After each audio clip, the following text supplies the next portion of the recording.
Yun, chilly morning po sa atin mga kawaiti. February 2, 2025. Kung ngayon, alas 8:30 ng umaga. Ayan. Kanina, alas 2 ito nagsimula, yung snow. Ayan. So, every year naman. Pero ang expectation namin was hindi na mag-i-snow. Kasi meron yung year na hindi nag-i-snow dito sa Vancouver. Pero ngayon, eto, talagang may ano yun, Arctic wind flow na pati sa Amerika inaabot ito.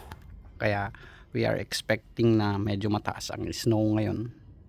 Ang simula niya ngayong araw, tapos magtatagal yata ito ng hanggang sa Tuesday namin. So we are expecting yung approximate ng mga scientific o mga kanang weather, nagkakaroon yung parang pag-asa natin dyan sa Pilipinas. Ang expectation nila is, kumbaga ang approximate nila will be having like 20 centimeters ng snowfall sa tong itong Sunday hanggang Tuesday na snow. So far, kung titignan natin yan, ma-measure natin dyan yung actual na ng snow. So approximate ko dyan siguro mga 5 centimeters na. So we're expecting 15 centimeters pa ito.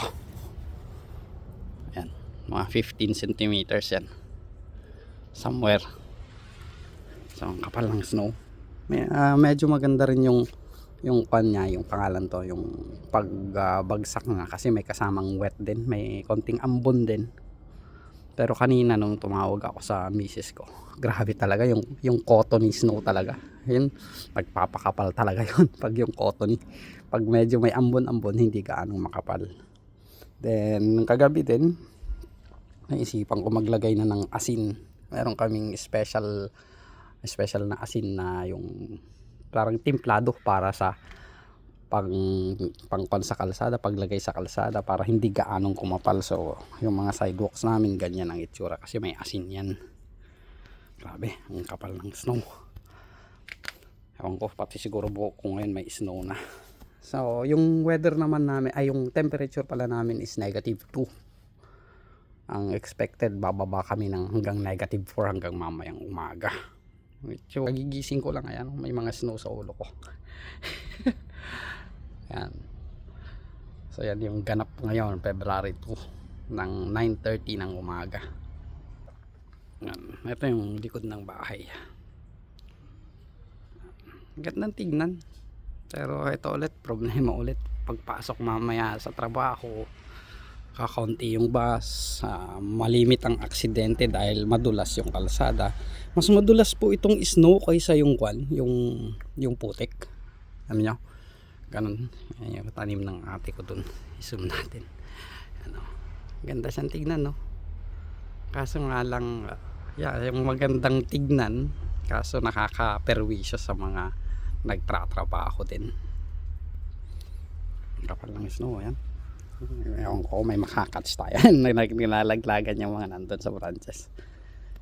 Ayan, sa kamay ko. Natutunaw ka agad pagdating kasi mainit yung katawan ko. Pero sa bandang damit ko, ayan, hindi siya gaanong natutunaw kasi malamig na rin yung damit ko. So hanggang dyan lang yung ating video ngayon, o yung kaganapan ngayon.